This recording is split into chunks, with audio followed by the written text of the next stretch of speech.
नमस्कार मित्रों, मैं डी आचार्य इस चैनल पर आप लोगों का स्वागत करता हूं। आज हम लोग उत्तर वैदिक कालीन भौगोलिक विस्तार, राजनीति एवं अर्थव्यवस्था पर विचार करेंगे। सबसे पहले हम लोग भौगोलिक विस्तार पर विचार विमर्श करते हैं।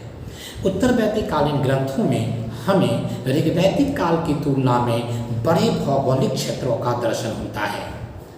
उत्तर वैदिक आर्यों ने ब्रह्मर्षि प्रदेश, मध्य देश एवं आर्यावर्त क्षेत्र में अपना राजनीतिक एवं सांस्कृतिक विस्तार किया था। और इस काल में हम देखते हैं ब्रह्मर्षि प्रदेश जो गंगा यमुना का द्वार क्षेत्र था, मध्य देश जिसमें हिमाचल प्रदेश से लेकर के विंध्याचल तक के क्षेत्र आते हैं, और आर्यावर्त क्षेत्र संपूर्ण उत्तर भारत को प्रतिबिंबित करता है। उत्तर वैदिक कालीन ग्रंथों में हमें आर्यों के दक्षिण और पूर्वी विस्तार के बारे में भी जानकारी मिलती है। शतपथ ब्राह्मण में आर्यों के पूर्वी विस्तार के बारे में दिया गया है और इसमें विदेह माधव एवं उनके पुरोहित गौतम राहु देवगन के आख्यान आए हैं, जिसमें सदानीरा नदी की चर्चा हुई है।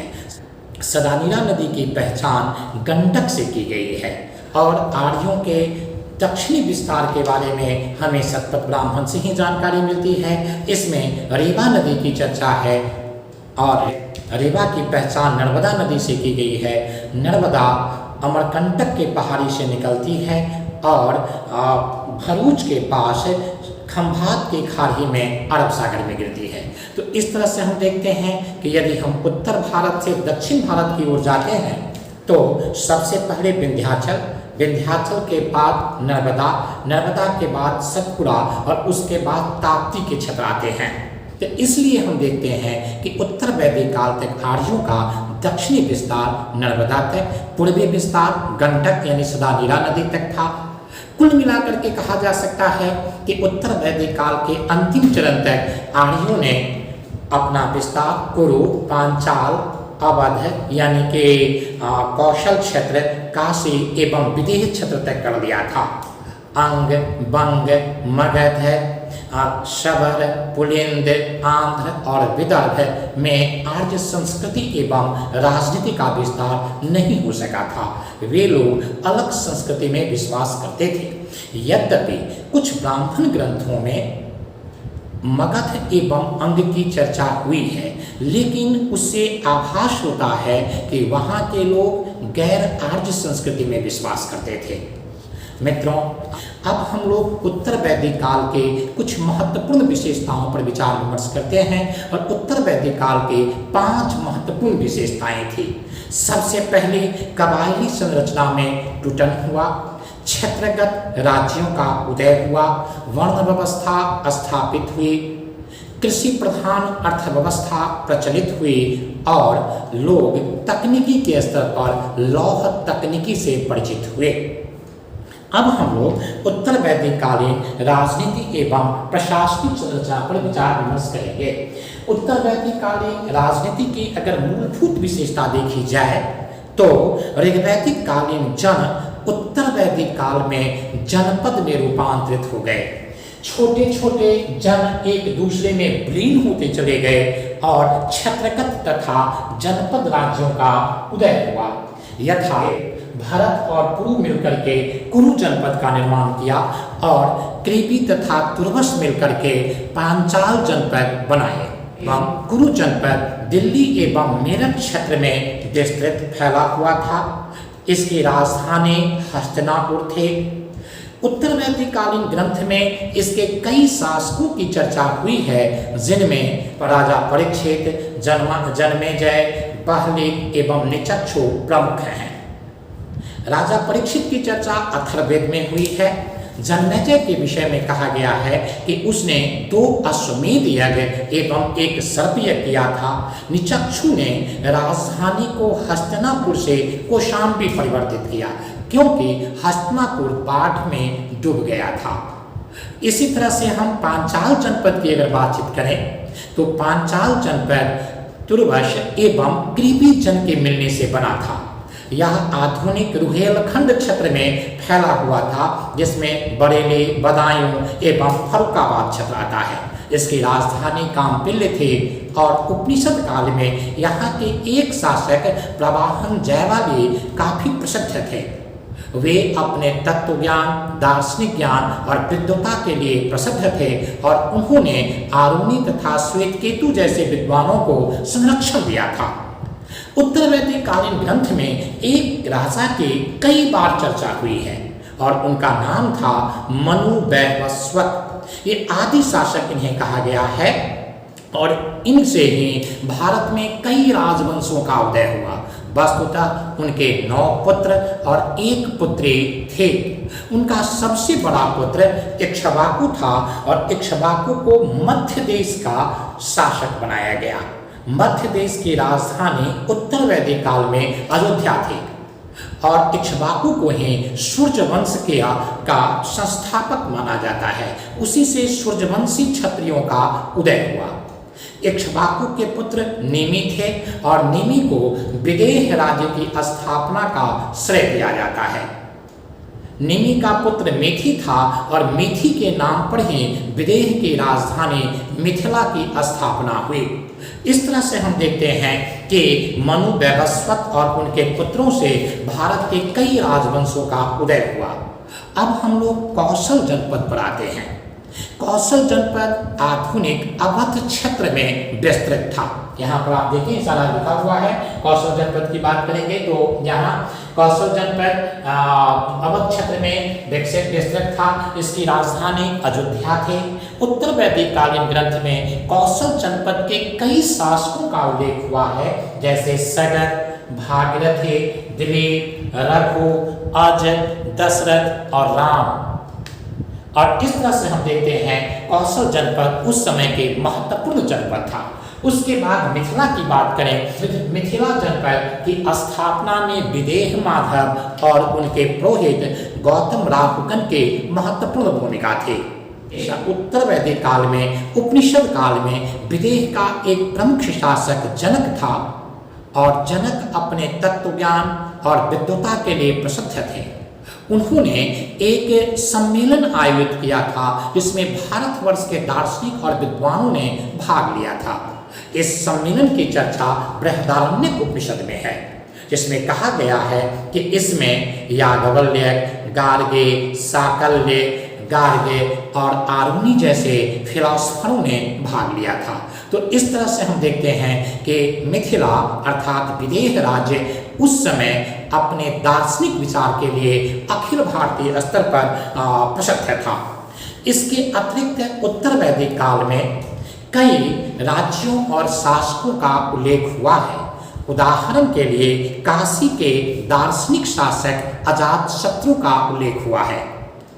कैकई के अश्वपति नामक शासक का उल्लेख हुआ है, जो छांदोग्य उपनिषद में घोषणा करता है कि हमारे राज्य में न तो कोई व्यभिचारी था, न तो कोई कायर था और न तो कोई चोर रहते थे। इसी तरह से मत्स्य के विराट राज्य की चर्चा हुई है। उन्हीं के यहाँ पांडवों ने अपना अज्ञातवास बिताया था। प्रादेशिक राजतंत्र को बल प्रदान करने वाले कई कारक थे। प्रादेशिक राजतंत्र को बल प्रदान करने में कर प्रणाली के नियमन ने महत्वपूर्ण भूमिका निभाई। अथर्ववेद में 3 करों का उल्लेख हुआ है। पहला भाग, दूसरा बलि और तीसरा शुल्क। इसी तरह से ऐत्रीय ब्राह्मण में राजा को विषमत्ता कहा गया है, जिसका अर्थ होता है जनता को ग्रास बनाने वाला। तो इस तरह से हम देखते हैं उत्तर वैदिक काल में कर प्रणाली नियमित और व्यवस्थित हो गई थी। उत्तर वैदिक काल में 2-3 पदाधिकारियों का भी उल्लेख हुआ है जो कर से संबंधित थे, जैसे भागदूत कर वसूलने वाला पदाधिकारी, जैसे संग्रहिता ये कोषाध्यक्ष कहलाते थे, और तीसरा बलि साधक का भी उल्लेख हुआ है जो बलि नामक कर वसूलता था। तो इस तरह से हम देखते हैं राजतंत्र को मजबूत करने में इस कर प्रणाली की महत्वपूर्ण भूमिका रही होगी। दूसरी तरफ राजत्व के सिद्धांत का भी उल्लेख उत्तर वैदिक कालीन ग्रंथों में हुए हैं। ऐत्रेय ब्राह्मण में राजत्व के सिद्धांत की पहली बार चर्चा हुई है। यहाँ पर राजा के शक्ति संवर्धन के लिए बहुत सारी बातें कही गई है। उत्तर वैदिक काल में भिन्न भिन्न प्रदेश के राजाओं को अलग अलग नामों से जाना जाता था। जैसे मध्य देश के शासक को राजा कहा जाता था, दक्षिण के शासक को भोज कहा जाता था, उत्तर के शासक को विराट कहा जाता था, पूर्व के शासक को सम्राट और पश्चिम के शासक को सौराष्ट्र कहा जाता था। जो शासक सभी क्षेत्रों में अपने राज्य का प्रसार करते थे उन्हें एकराट कहा जाता था। तो इस तरह से हम देखते हैं कि उत्तर वैदिक काल में राजतंत्र के विकास का गहरा संबंध राजत्व के सिद्धांत से भी था। फिर उत्तर वैदिक काल में बड़े बड़े यज्ञ होते थे, जैसे अश्वमेध यज्ञ, वाजपेयी यज्ञ, राजसूय यज्ञ, और इन यज्ञों में राजा के सेना, राजा की शक्ति और राजा के ऐश्वर्य को बढ़ा चढ़ा करके दिखाया जाता था, और इसका प्रभाव भोली भाली जनता के हृदय पर पड़ता था और जिससे उनकी शक्ति को बल प्राप्त होता था। अथर्ववेद में राष्ट्र शब्द आया है और कहा गया है कि राष्ट्र राजा के हाथ में सुरक्षित है और देवता उनके हाथों को मजबूत करते हैं। इसी तरह से शतपथ ब्राह्मण में राज्याभिषेक संस्कार का उल्लेख हुआ है। इसमें राजसूय यज्ञ होते थे और राजसूय यज्ञ में ही एक संस्कार होता था जिसे रत्नहविषी संस्कार कहा जाता था। इस रत्नहविषी संस्कार में शासक रत्नियों के घर जाते थे और उनसे समर्थन की अपेक्षा करते थे। इस तरह से हम देखते हैं कि उत्तर वैदिक काल में राजतंत्र काफी मजबूत हुआ, यद्यपि अथर्ववेद में राजा के चुनाव की चर्चा है। अब हम लोग उत्तर वैदिक काल के प्रशासनिक तंत्र पर विचार विमर्श करते हैं।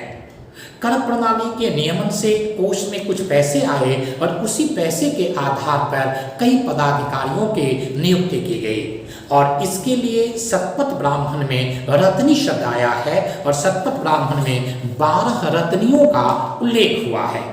इसमें रत्नियों का नाम मैंने यहाँ लिख दिया है। सबसे प्रमुख रत्नी सेनानी थे। याद होगा आप लोगों को कि ऋग्वैदिक काल के सबसे प्रमुख पदाधिकारी पुरोहित थे, जो अब दूसरे स्थान पर आ गए हैं। यह राजपद के महत्व को और क्षत्रिय के उत्साह को भी रेखांकित करता है।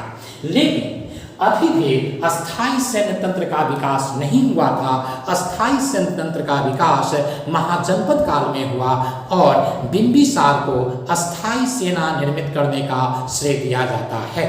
फिर दूसरे नंबर पर पुरोहित हैं, तीसरे नंबर पर युवराज हैं जो नया पदाधिकारी है। ऋग्वेद में इसकी चर्चा नहीं होती है और ये राजा का पुत्र होता था।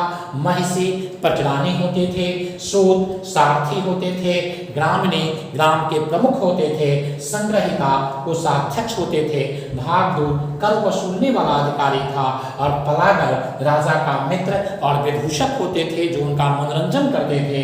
अक्षवा पाशा फेंकने वाला होता था।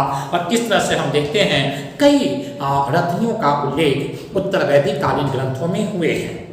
उत्तर वैदिक काल में एक और महत्वपूर्ण विशेषता राजनीति के क्षेत्र में हम देख सकते हैं, और वह यह है कि ऋग्वैदिक कालीन जो लोकतांत्रिक संस्था थे, सभा समिति गण विगत, उनका महत्व धीरे धीरे कम होने लगा।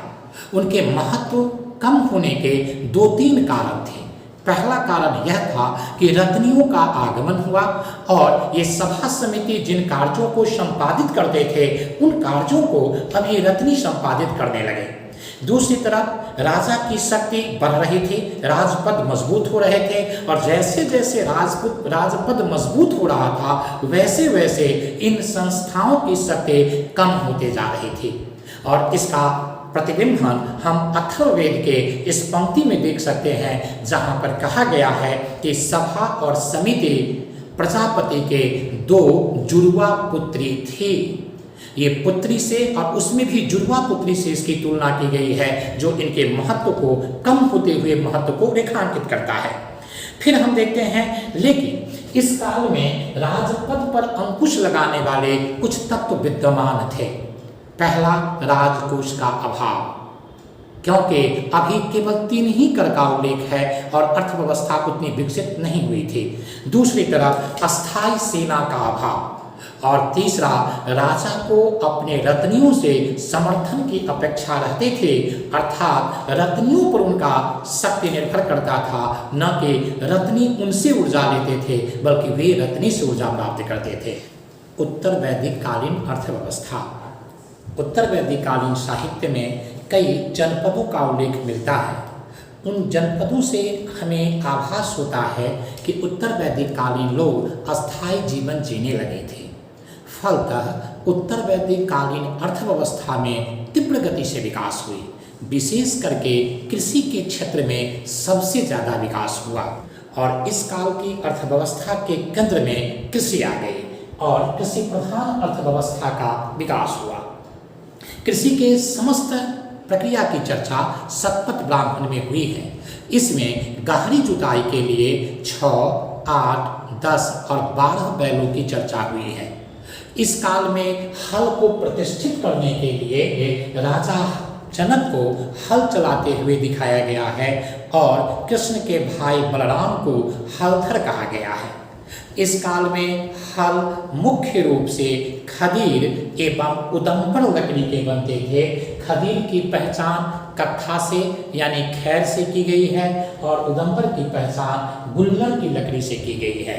ये दोनों लकड़ी काफ़ी मजबूत होते हैं। उत्तर वैदिक कालीन ग्रंथों में कई फसलों का उल्लेख हुआ है। 5 प्रकार के तो केवल चावल के उल्लेख हुए हैं और चावल के कई नाम आए हैं, जैसे ब्रीही, तंदुला, साली, हायन, आशुधायन, आशुधान्य आदि। उत्तर वैदिक काल में लगभग 1 दर्जन से अधिक फसलों का उल्लेख हुआ है, जैसे चावल, गेहूँ, जौ, बाजरा, हल्दी, काली मिर्च, उड़द, मूंग, मसूर, तिल, सरसों, आम, आंवला, ये सब यहाँ लिखा हुआ है। आम, आंवला, खजूर, बेर, नींबू, पटसन और गन्ना।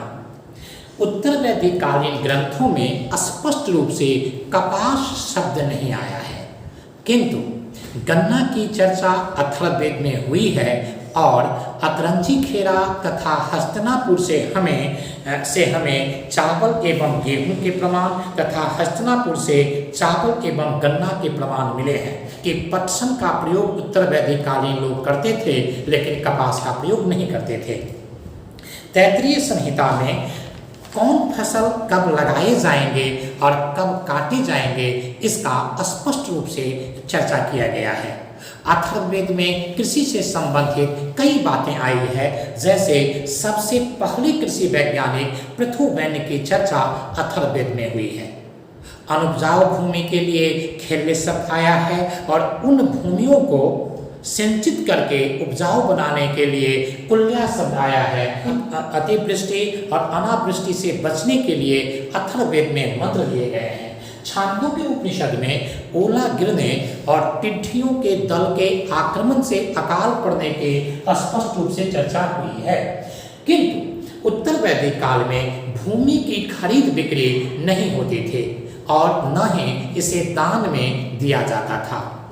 भवाना विश्वकर्मा की कहानी से हमें सूचना मिलती है कि भूमि अभी भी संपत्ति के रूप में स्थापित नहीं हुई थी।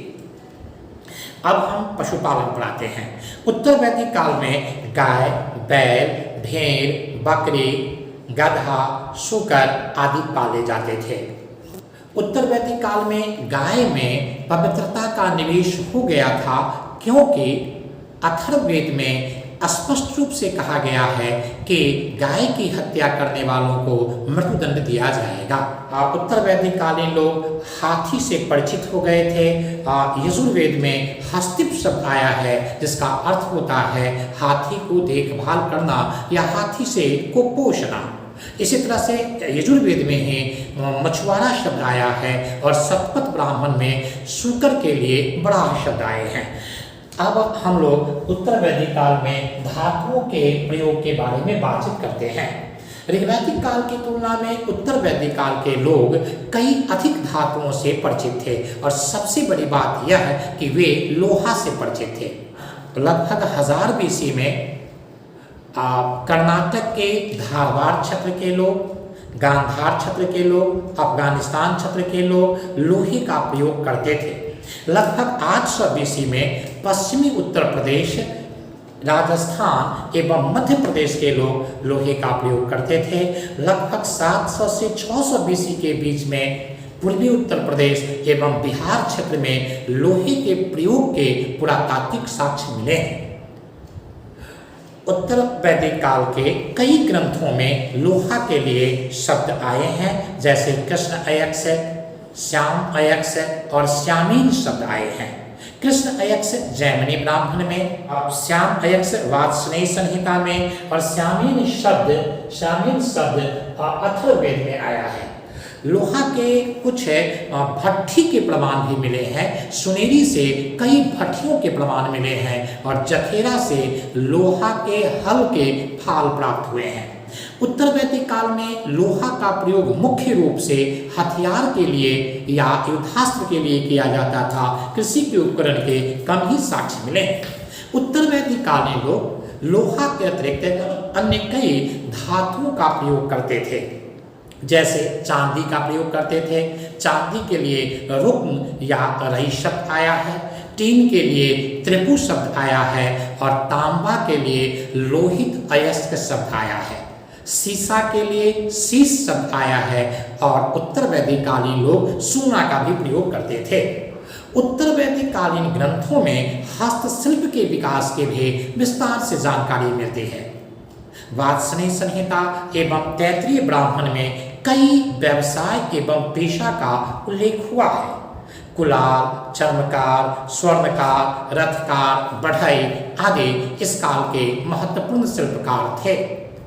उत्तर वैदिक कालीन ग्रंथों में ऋण के लिए कुशीद शब्द और महाजन के लिए कुशीदीन शब्द आया है। इस काल में भी व्यापार एवं वाणिज्य हो रहे थे। स्थल एवं जलीय व्यापार की सूचना मिलती है। दोनों समुद्र का ज्ञान इन लोगों को था, यानी कि बंगाल की खाड़ी एवं अरब सागर की चर्चा उत्तर वैदिक कालीन ग्रंथ में हुई है। समुद्री व्यापार के लिए नाव का प्रयोग किया जाता था और 100 पतवार वाले नाव का उल्लेख हम देखते हैं कि हुआ है। उत्तर वैदिक कालीन आर्य 4 प्रकार के मृदभांडों का प्रयोग करते थे, जिसमें लाल एवं काला मृदभांड, लाल मृदभांड, चित्रित धूसर मृदभांड और उत्तरी काली पालिश वाले मृदभांड थे। इसमें सबसे प्रचलित लाल मृदभांड था और सबसे विशिष्ट मृदभांड चित्रित धूसर मृदभांड था। इस प्रकार से उत्तर वैदिक कालीन समाज का प्रतिनिधित्व करने वाला मृदभांड चित्रित धूसर मृदभांड है। जैसे ऋग्वैदिक समाज को धूसर मृदभांड और महाजनपद कालीन समाज को उत्तरी काली पालिश वाले मृदभांड प्रतिनिधित्व करते हैं। इस तरह से हम देखते हैं उत्तर वैदिक काल में कई माप तौल की इकाइयों की चर्चा है। जैसे कृष्णल माप तौल के मूलभूत इकाई रहे होंगे। इसके साथ रत्तिका और गुंजा की भी चर्चा है। रत्तिका अभी भी प्रचलित है माप तौल में। जब आप बेशकीमती धातु या पत्थर खरीदते हैं तो रत्ती में ही माप करके दिए जाते हैं। इसी तरह से उत्तर वैदिक काल में विनिमय के साधन वस्तु ही थे। और अगर हम देखें तो हड़प्पा, ऋग्वैदिक काल और उत्तर वैदिक काल में विनिमय के साधन वस्तु विनिमय ही रहे। यहाँ पर कहीं सिक्के का प्रयोग नहीं होता था। उत्तर वैदिक काल में जिस निक्स और शतमान की चर्चा हुई है, ये निक्स एक प्रकार के आभूषण थे जो कंठ में पहना जाता था और शतमान एक प्रकार के धातु थे। तो कुल मिलाकर के भारतीय अर्थव्यवस्था में सिक्कों का आगमन महाजनपद काल में ही हुआ। उससे पहले सिक्के का आगमन नहीं होता हुआ दिखता है। उत्तर वैदिक कालीन अर्थव्यवस्था में एक नई चीज का आगमन हुआ जिसे हम नगर और नगरीय जीवन के रूप में देख सकते हैं। तैत्रीय आरण्यक में नगर शब्द पहली बार आया है और नागरिकों का भी इसमें उल्लेख है, अर्थात नगर में रहने वाले लोगों का।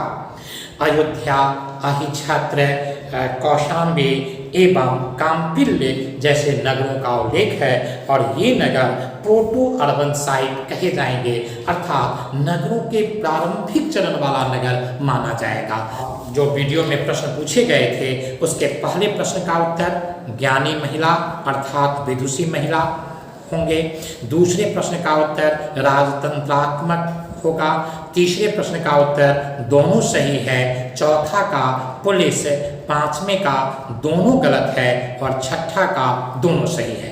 अब हम लोग यहाँ इस वीडियो से संबंधित कुछ प्रश्न आप लोगों के सामने रख देते हैं। पहला प्रश्न है कि उत्तर वैदिक काल में कृष्ण अयस्क एवं लोहित अयस्क शब्द किसके लिए आए हैं, क्रमशः बताइए। कृष्ण अयस्क किसके लिए और लोहित अयस्क किसके लिए आए हैं। दूसरा, जखेरा एवं सुनेरी से क्या प्राप्त हुए हैं, तो पहले जखेरा डैश देकर के लिखेंगे और सुनेरी से डैश देकर के लिखेंगे। फिर चावल एवं गन्ना की खेती के पुरातात्विक साक्ष्य कहाँ से मिले हैं। अगला चौथा प्रश्न का पहला पॉइंट है अथर्ववेद में सभा एवं समिति को प्रजापति की जुड़वा पुत्री कहा गया है, ये पहला पॉइंट। और दूसरा, ऐतीय ब्राह्मण में विदेह माधव एवं उनके पुरोहित गौतम राहुगण का आख्यान आया है, ये दूसरा। दोनों सही है, दोनों गलत है, पहला सही है, दूसरा सही है, इस तरह से मानेंगे। पांचवा प्रश्न, उत्तर वैदिक काल में अश्वपति एवं अजातशत्रु कहाँ के शासक थे, क्रमशः लिखें। तो आप अश्वपति के बाद डैश देकर के लिखेंगे और अजातशत्रु के बाद डैश देकर के लिखेंगे। और छठा प्रश्न, विषमत्ता शब्द किस ग्रंथ में आया है और किसके लिए आया है, तो पहले ग्रंथ का नाम और फिर किसके लिए आया है ये आप लिखेंगे। बहुत बहुत धन्यवाद।